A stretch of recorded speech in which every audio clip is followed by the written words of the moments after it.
Cerita akan berfokus pada tiga pemuda yang berjenak pergi ke sebuah pesta, di mana mereka menuju kemacetan, lalu lintas yang sangat panjang, sehingga mereka tidak ada pilihan lain. Mereka pun terpaksa mengambil jalan alternatif sesuai yang tertera di Google Maps. It can't be slower than this. 485 horses, fam. Beberapa menit berkendara, mereka malah menemui jalan buntu, yaitu sebuah gerbang masuk menuju perumahan elit di mana mereka tak sengaja bertemu dengan seseorang perempuan yang mengendarai mobil sport warna merah yang sepertinya adalah salah satu penghuni komplek ini. Si wanita dengan baik hati membukakan pintu gerbang setelah para remaja beralasan akan menemui teman mereka yang ada di komplek ini. Sehingga setelah beberapa saat berkeliling, mereka pun menemukan gerbang keluar yang masih terkunci. Sehingga mau tidak mau mereka harus minta tolong warga sekitar untuk membukakan gerbang tersebut. Tetapi dari beberapa warga yang mereka temui tidak ada satupun yang mau membantu mereka. Bahkan bersikap acuh tak acuh. Sampai ketika mereka melihat mobil merah milik wanita tadi. Ketika remaja ini pun masuk ke dalam rumah salah satu paling besar dan paling mewah di komplek tersebut dengan bermaksud untuk meminta tolong lagi pada wanita tersebut. Mari saya perkenalkan Anda dengan ketiga pemuda ini. Ada Tion yang pakai jaket hitam, Kevin yang paling pendek, dan Derek yang memakai kaos putih. Alih-alih meminta tolong pada wanita tadi, mereka justru malah tak sengaja melihat sebuah adegan pembunuhan ketika si pria menghantam wanita tersebut hingga terkapar.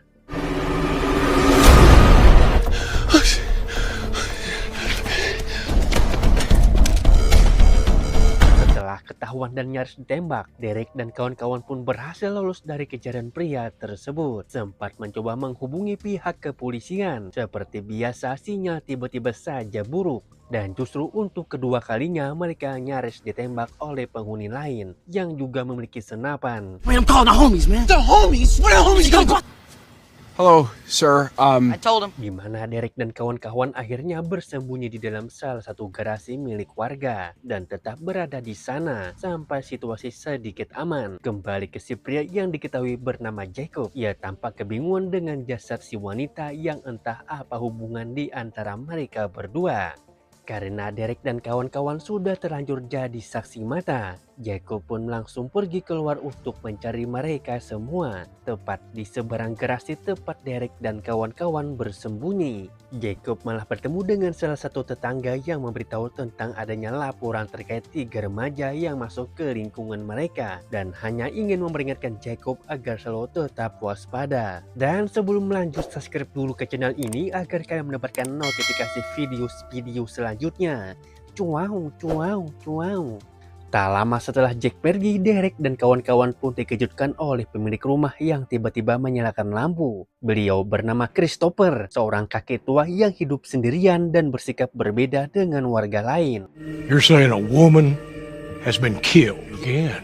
What is your business here? None. Tanpa basa-basi, Derek langsung memberitahu si kakek tentang kematian si wanita yang baru saja mereka lihat dan meminta izin untuk memakai telepon agar bisa menghubungi pihak kepolisian. Di dalam rumah si kakek, Tion yang merupakan atlet potbal pun melihat koleksi piala penghargaan milik si kakek yang ternyata beliau adalah atlet juga. Lebih tepatnya adalah mantan atlet. Setelah duduk sebentar dan ditawari minum, Derek dan kawan-kawan langsung menceritakan kronologi bagaimana mereka bisa masuk ke sini, termasuk menjadi saksi mata atas kematian wanita yang ketika mereka menyebutkan rumah mewah dan paling besar. Si kakek tiba-tiba saja berdiri dari tempat duduknya dan berkata, Down in Austin for the rest of the week. Jacob Andrews. Jacob ternyata adalah seorang pendeta sekaligus pemimpin komunitas di komplek ini. Sehingga wajar jika si kakek marah dan langsung menodongkan pistolnya. Tian pun langsung menunjukkan kalung salibnya dan bersumpah telah berkata jujur.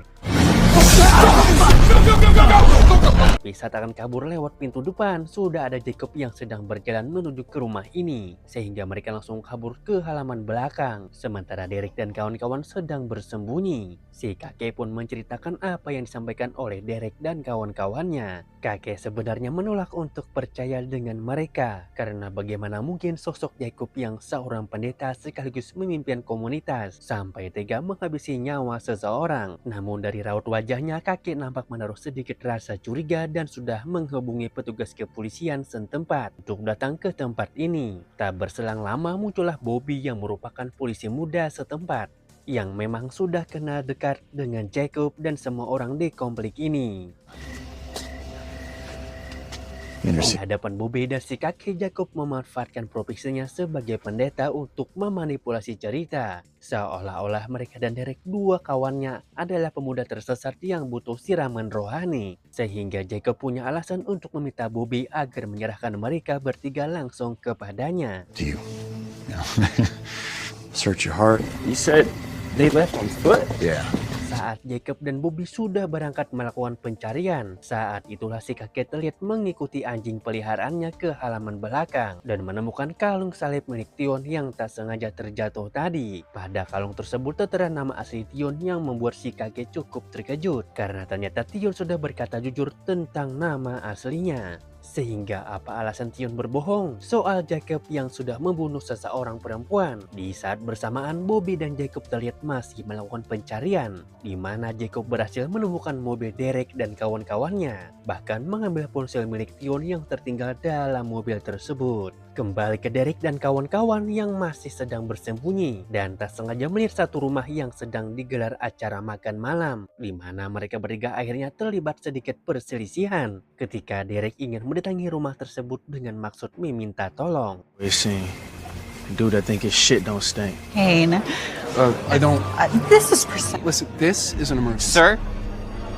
Sementara Tion dan Kevin tak setuju dengan ide tersebut. Pada akhirnya Derek pun sendirian mendatangi rumah tersebut dengan bermaksud untuk meminjam ponsel. Namun karena wajah Derek tampak asing dan bukan anggota komunitas komplek ini, ia pun mendapatkan penolakan dari semua orang. Saat akan pergi itulah Derek tak sengaja melihat seseorang tante-tante yang setura dengannya. Berbeda dengan penghuni lain, tante ini bersikap cukup baik dan langsung mengajaknya masuk ke dalam rumah. Bahkan memberikannya pakaian baru tanpa menceritakan kronologi pembunuhannya. Derek pun mencari tahu tentang sosok Jacob seperti apa. Berbeda dengan wanita yang Derek lihat di rumahnya, istri Jacob ternyata adalah seorang pejabat alias anggota dewan yang saat ini katanya sedang berada di luar kota. Lantas siapakah wanita yang Jacob bunuh tadi? Entahlah siapakah dia, mari kita tahu selanjutnya. Tak hanya menunjukkan foto istrinya Jacob, si tante juga menceritakan awal mulanya bagaimana perumahan elit ini bisa dibangun, bahwa semua berawal dari sosok Jacob itu sendiri yang punya gagasan ingin membangun komunitas kecil yang taat pada hukum syariat.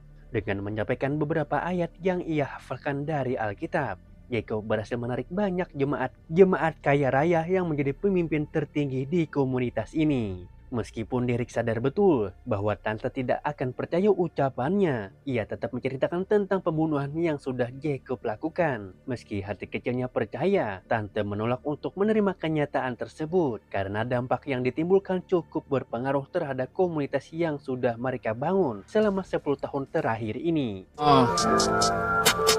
My chain. Bounce. He said Fuck what he said.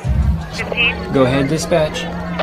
Beberapa menit menunggu, muncullah Bobby yang sedang melakukan pencarian dan berhasil menemukan Derek yang sedang duduk di pinggir jalan. Sehingga Bobby langsung meminta Derek masuk ke dalam mobil untuk diserahkan kepada pendeta Jacob. Beralih ke Tion dan Kevin yang memutuskan untuk berkeliling dan malah bertemu dengan seorang gadis yang sedang berada di pesta ulang tahun temannya. Sama seperti Tion dan Kevin, gadis ini adalah orang luar komplek dan ingin segera pergi dari tempat ini. Tapi dihalang-halangi oleh cowok yang naksir kepadanya, sehingga Tion langsung menemui cowok tersebut dan memaksanya untuk memberikan nomor kode kunci gerbangnya. Saat mereka bertiga akan pergi, itulah Tion dan Kevin tak sengaja melihat Derek yang sedang dibawa mobil polisi. Kata si gadis, mobil itu menuju ke arah yang berlawanan dengan gerbang keluar, sehingga Tion dan Kevin memutuskan untuk menunda kepulangan mereka dan akan menyelamatkan Derek yang diduga dalam bahaya. Fuck that dude. Setibanya di rumah Jacob, Bobby langsung menyerahkan Derek sesuai permintaan Jacob sebelumnya. Namun sesuai prosedur dan tuduhan yang sudah Derek lontarkan, Bobby minta izin untuk menggeledah rumah ini demi menunaikan kewajibannya sebagai penegak hukum. Sesampainya di dalam rumah, Derek langsung menunjukkan tempat di mana Jacob membunuh wanita tersebut. Cops inside. We know they ain't watching us. It'll give us a chance to get to know each other. Jacob pun mengajak Derek melihat miniatur gereja yang sudah akan dibangun di komplek ini sebagai bagian dari salah satu tujuan mulia yang sudah ia impikan sejak lama. Jacob yakin jika dirinya telah dipilih oleh Tuhan untuk membangun sebuah komunitas besar, sehingga jika ada orang lain yang berniat menghalangi tujuannya, Jacob akan melakukan apa saja untuk menyingkirkan penghalang tersebut. Dan kemampuan cocotnya yang sudah berhasil mempengaruhi banyak orang.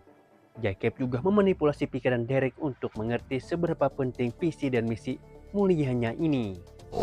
Per service.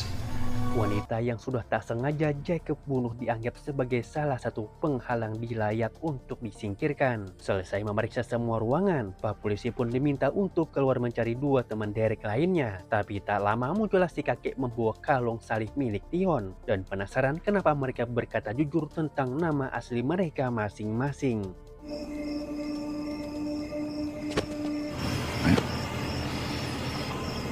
Karena si kakek dengan sering meminum alkohol, Jacob pun berkata bahwa si kakek mungkin terlalu banyak minum dan sudah salah paham tentang ketiga remaja tersebut.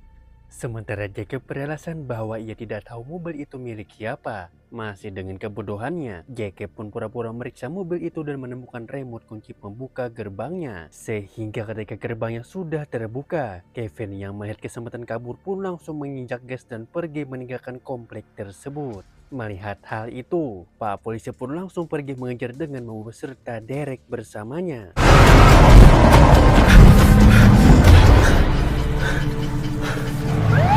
Berlokasi di tempat sepi, Tion dan Kevin pun tak bisa berbuat banyak selain menuruti kata Pak polisi yang meminta mereka untuk angkat tangan. Di mana Jacob akhirnya datang menyusul dan menyuruh polisi untuk memeriksa bagasi mobil mereka. Dan ya, jasad wanita tersebut ternyata ada di dalam bagasi mobil Derek dan kawan-kawannya. Yang sudah pasti itu adalah perbuatan si Jacob yang memang sudah merencanakannya. Are you threatening me? No, I am not the... Sehingga terbongkarlah bahwa Jacob diam-diam sudah menjalin hubungan terlarang dengan jemaahnya sendiri dan terpaksa menghabisinya karena si wanita mengancam akan membongkar hubungan gelap mereka berdua. Ketegangan pun terjadi saat mereka saling todong sama satu lain. Jacob menodong Kevin, Derek menodong Jacob, dan si kakek menodong Derek. I managed to get their gun. That is a fucking lie! You don't need to talk. The deputy called. Hey! Drop it! Sadar reputasinya sedang terancam, Jacob pun meminta maaf kepada si kakek sebelumnya. Jacob pun meminta maaf kepada si kakek sebelum akhirnya menembak beliau dan sempat ditabrak sampai terlempar. Jacob ternyata masih hidup dan langsung melarikan diri. Derek dan kawan-kawan pun langsung meninggalkan lokasi untuk mengantarkan si wanita ke rumah sakit.